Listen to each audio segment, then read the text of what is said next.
Welcome back to my channel दोस्तों। तो आज का जो हमारा टॉपिक है वैक्सीन थ्योरी। वैक्सीन हम कैसे करते हैं, वैक्सीन में क्या क्या चीज़ की ज़रूरत पड़ती है और वैक्सीन क्या होती है और वैक्सीन कैसे करते हैं और वैक्सीन कितने प्रकार के होते हैं, इन सारे डिटेल्स को हम इस वीडियो में बताने वाले हैं।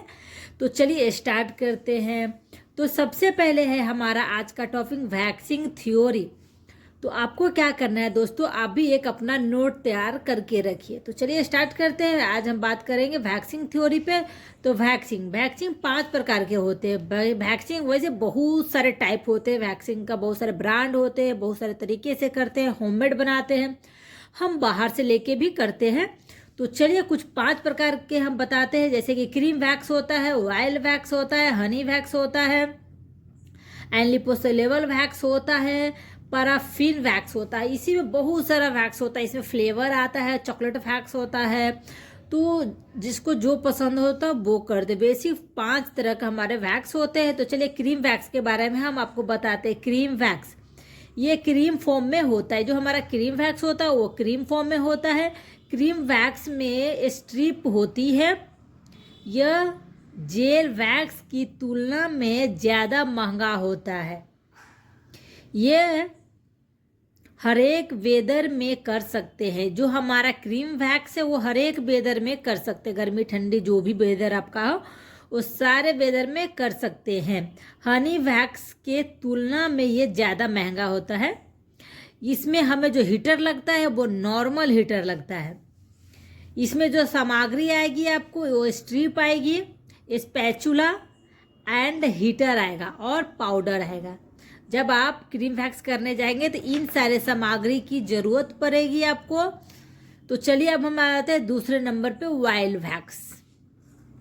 ऑयल वैक्स करने से पहले त्वचा में चमक आती है। हम जब ऑयल वैक्स करते हैं तो उससे हमारे त्वचा में क्या आती है, चमक आती है, लाइटिंग आती है। और डेड स्किन जो होता है वो रिमूव हो जाता है ऑयल वैक्स करने से। इसमें लिपोसोलेबल हीटर्स ही लगता है। अगर आप ऑयल वैक्स करते हो तो इसमें लिपोसोलेबल वैक्स हीटर लगता है। जो हम लिपोसोलेबल में यूज करते हैं ना, इसमें भी लिपोसोलेबल हीटर्स ही हम ऑयल वैक्स में यूज करते हैं। और इसका जो पट्टी होती है ना, TNT स्ट्रिप होती है। जैसे कि क्रीम वैक्स की पट्टी अलग होती है, लेकिन इसकी पट्टी आपको TNT स्ट्रिप ही आती है। आप TNT स्ट्रिप से आप क्रीम वैक्स कर सकते हो, बट इस पट्टी से ये नहीं कर सकते हो।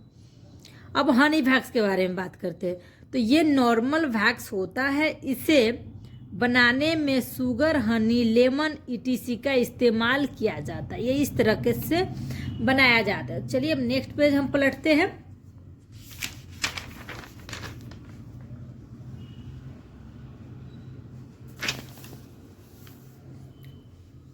ये हमारा इसमें क्या क्या लगता है वो बताती हूँ। टेल्कम पाउडर, वैक्स स्ट्रिप तो आपको मोस्टली वैक्सिंग में लगता है, लेकिन कुछ वैक्सिंग में नहीं लगता है। वैक्स हीटर लगता है एंड एप्लीकेटर लगेगा, वैक्स एप्लीकेटर, स्पैचुला लगेगा। इस वैक्स को करने का तरीका चलिए हम बताते हैं, इसे हम कैसे करते हैं।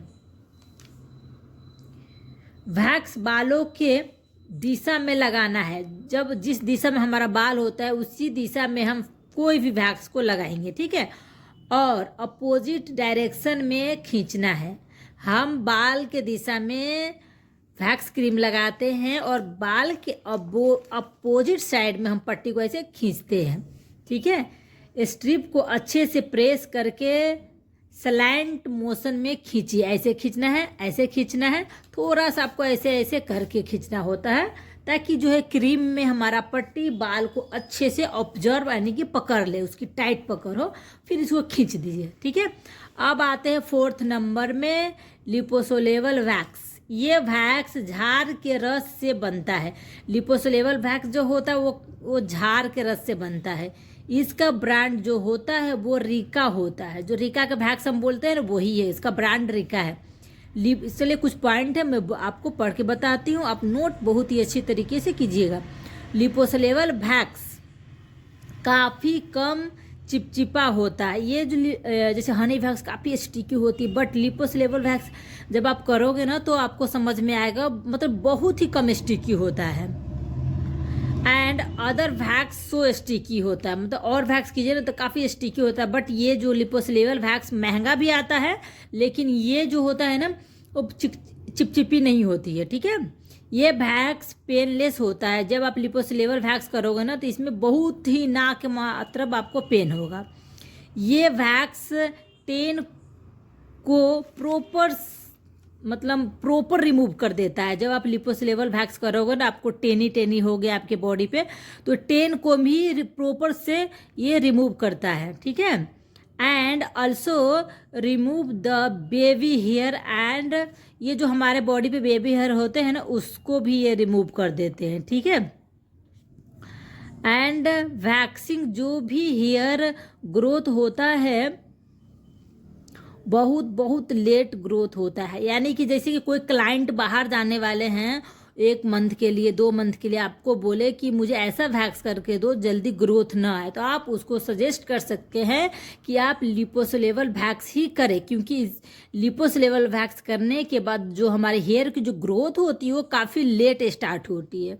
तो आप उनको बोल सकते हैं। ये 1 मंथ के लिए वो जा रहा था, आप यही सजेस्ट करो कि लिपोसोलेबल ही आप करो, ठीक है। 15 दिन तक ग्रोथ नहीं होता है। सबसे कॉस्टली वैक्स हमारा कौन सा वैक्स है? तो लिपोसोलेबल वैक्स है। सबसे कॉस्टली वैक्स हमारा लिपोसोलेबल आता है, 500-800 में ये हैंड होता है, ठीक है। तो चलिए इसमें क्या क्या चीज़ लगता है वो मैं आपको बताती हूँ। लिपोसोलेबल हीटर, इस वैक्स में आपको लिपोसोलेबल हीटर ही लगेगा, ठीक है। ब्रांड है अजोहा है, तो आपको जो भी ब्रांड का लेना है वो ले सकते हैं। बायोसॉफ्ट है, तो इसमें जो हमारी पट्टियाँ लगती है वो TNT स्ट्रिप ही लगती है, ठीक है।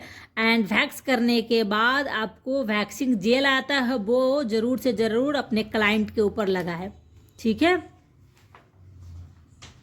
एंड इसमें हमें नाइफ लगता है और वैक्स एप्लीकेटर लगता है, जिससे हम वैक्स लगाते हैं ना उसको एप्लीकेटर स्पैचुला इसमें लगता है। टिप्स मैं कुछ बताती हूँ। इस वैक्स में वाटर का यूज बिल्कुल भी नहीं किया जाता है। इस वैक्स को आप जान के स्पैचुला से लगाते हैं। आप सोचिएगा कि नहीं पानी से मैं स्पैचुला को धो लेते हैं तो आपका और स्टिकी हो जाएगा, लेकिन उसका ऑयल आता है साथ में, उसी ऑयल से आपको उसे स्पैचुला के या फिर आपकी बॉडी पे जो आप लिपोसोलेबल वैक्स लगाते हैं तो उसको रिमूव करने के लिए आपको ऑयल ही लगेगा, ठीक है। इस वैक्स को डबल नहीं लगाया जाता। जैसे कि आपने यहाँ पर वैक्स लगा दिया तो फिर सोचिए इसके ऊपर लगाते नहीं। इस वैक्स को हम 1 टाइम लगाते, डबल नहीं लगाते। एक लगा दिए फिर इसके ऊपर नहीं लगाएंगे, ठीक है। आप पहले उसको क्लीन कर दीजिए, इसको बाल खींच दीजिए, उसके बाद 1-2 बाल बचता है तो लगाइए। जहाँ पे स्किन पतली हो वहाँ पे भी नहीं लगाया जाता। जहाँ पे आपको लगे स्किन काफ़ी ज़्यादा पतली है वहाँ पे आप नहीं लगा सकते हैं लिपोसोलेबल वैक्स को, ठीक है। वेरी सॉफ्टली खींचना है। इस वैक्स की पट्टी को आपको बिल्कुल सॉफ्टली खींचना है। वैक्स करने का तरीका सेम होता है और वैक्स जैसे करते हैं उसी तरीके से आपको ये भी वैक्स करना है। ये बीन्स के फॉर्म में होता है। ये जो लिपोसोलेबल वैक्स होता है कौन से फॉर्म में होता है? बीन्स के फॉर्म में होता है। इसमें लिपोसोलेबल हीटर ही लगेगा। स्लीप मोड में हाफ हैंड करो, मतलब कि आप अपने क्लाइंट को सुला दो और फिर हाफ हैंड करो, देन उसको आप ऊपर बैठा दो फिर करो, ठीक है। अब 5 नंबर में आते हैं पैराफिन वैक्स। ये वैक्स कैंडल के जैसा होता है, जो हमारा मोमबत्ती नहीं होता है उसी फॉर्म में होता है। उसको इसका नाम है पैराफिन वैक्स।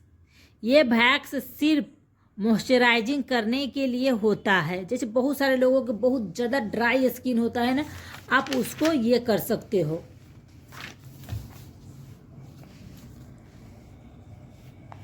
बेनिफिट्स मैं इसके बताती हूँ।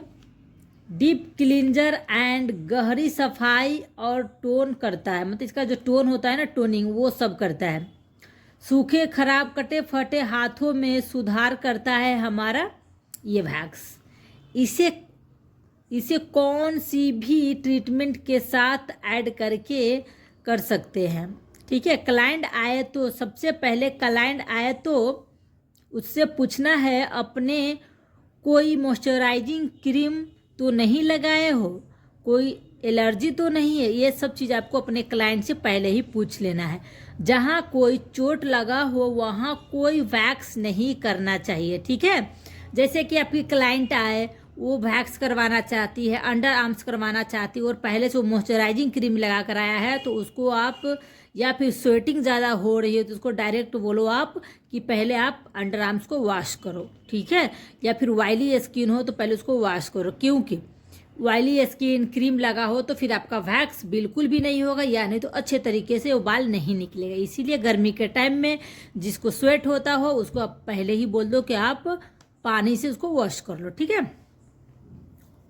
एक्स्ट्रा वेरी इंपॉर्टेंट कुछ पॉइंट मैं बता रही हूँ। वेदर के अकॉर्डिंग ही वैक्स फॉलो करना होता है, ठीक है। जो वेदर जैसा चल रहा है उसी के अकॉर्डिंग आपको ये जो होता है ना हमारा वैक्स, वो फॉलो करना चाहिए, यूज करना चाहिए, ठीक है। जैसे टैन के लिए, कोई टैन के लिए आता है, ठीक है, कि हमें बहुत ज़्यादा टैनिंग हो गया है, उसको रिमूव करने के लिए हम कौन सा वैक्स करें। तो टैन के लिए dark chocolate wax and white chocolate wax आप उनको रिकमेंड कीजिए कि ये कर सकते हैं, ठीक है।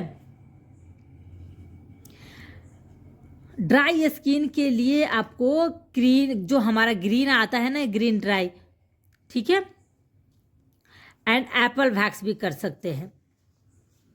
जो हमारा ड्राई स्किन होता है ना उसके लिए है ये एप्पल वैक्स। देन हम बात करेंगे कोल्ड वैक्सिंग क्या है। कोल्ड वैक्सिंग में कोल्ड वैक्स का प्रयोग किया जाता है। कोल्ड वैक्सिंग में कोल्ड वैक्स का प्रयोग किया जाता है। कोल्ड वैक्स को गर्म नहीं किया जाता है, क्योंकि ऑब्वियसली इसका नाम कोल्ड है तो हम तो इसको गर्म करेंगे नहीं। यह कमरे के तापमान पर ही पिघल जाता है।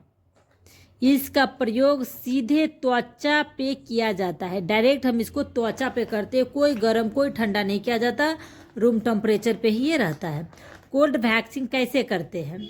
सबसे पहले स्किन को अच्छे से पानी से साफ कर ले और कॉटन के कपड़े से सुखाएं, मतलब कुछ उसको ड्राई कर दीजिए। आइटम इसमें क्या क्या लगता है, सामग्री क्या लगता है? कोल्ड वैक्स, देन पाउडर लगेगा, वही वैक्सिंग स्ट्रिप लगेगा। आप रेडीमेड कोल्ड वैक्स स्ट्रिप भी ले सकते हो, इसका अलग से भी एक स्ट्रिप आता है, वो भी आप ले सकते हैं। चलिए पेज, अब हमारा जो वैक्सिंग का थ्योरी यहीं पे ख़त्म हो चुका है। तो चलिए दोस्तों इस वीडियो को यहीं पे एंड करते हैं। मैं आपसे मिलती हूँ नेक्स्ट वीडियो में, जब तक के लिए बाय बाय। वीडियो पसंद आई हो तो लाइक एंड सब्सक्राइब जरूर कीजिए। तो जाइए और एक ब्यूटीफुल सा थ्योरी बनाइए। इस वैक्सिंग पे कोई भी डाउट हो तो मुझे कमेंट्स बॉक्स में आकर मैसेज कीजिए, मैं आपको पर्सनली कांटेक्ट करूंगी और समझाने की कोशिश करूंगी। और हाँ, मैं चलती हूँ नेक्स्ट थ्योरी लिखने की तरफ, जब तक आप ये थ्योरी अपने नोट में ज़रूर लिखें। तो चलिए जब तक के लिए बाय बाय।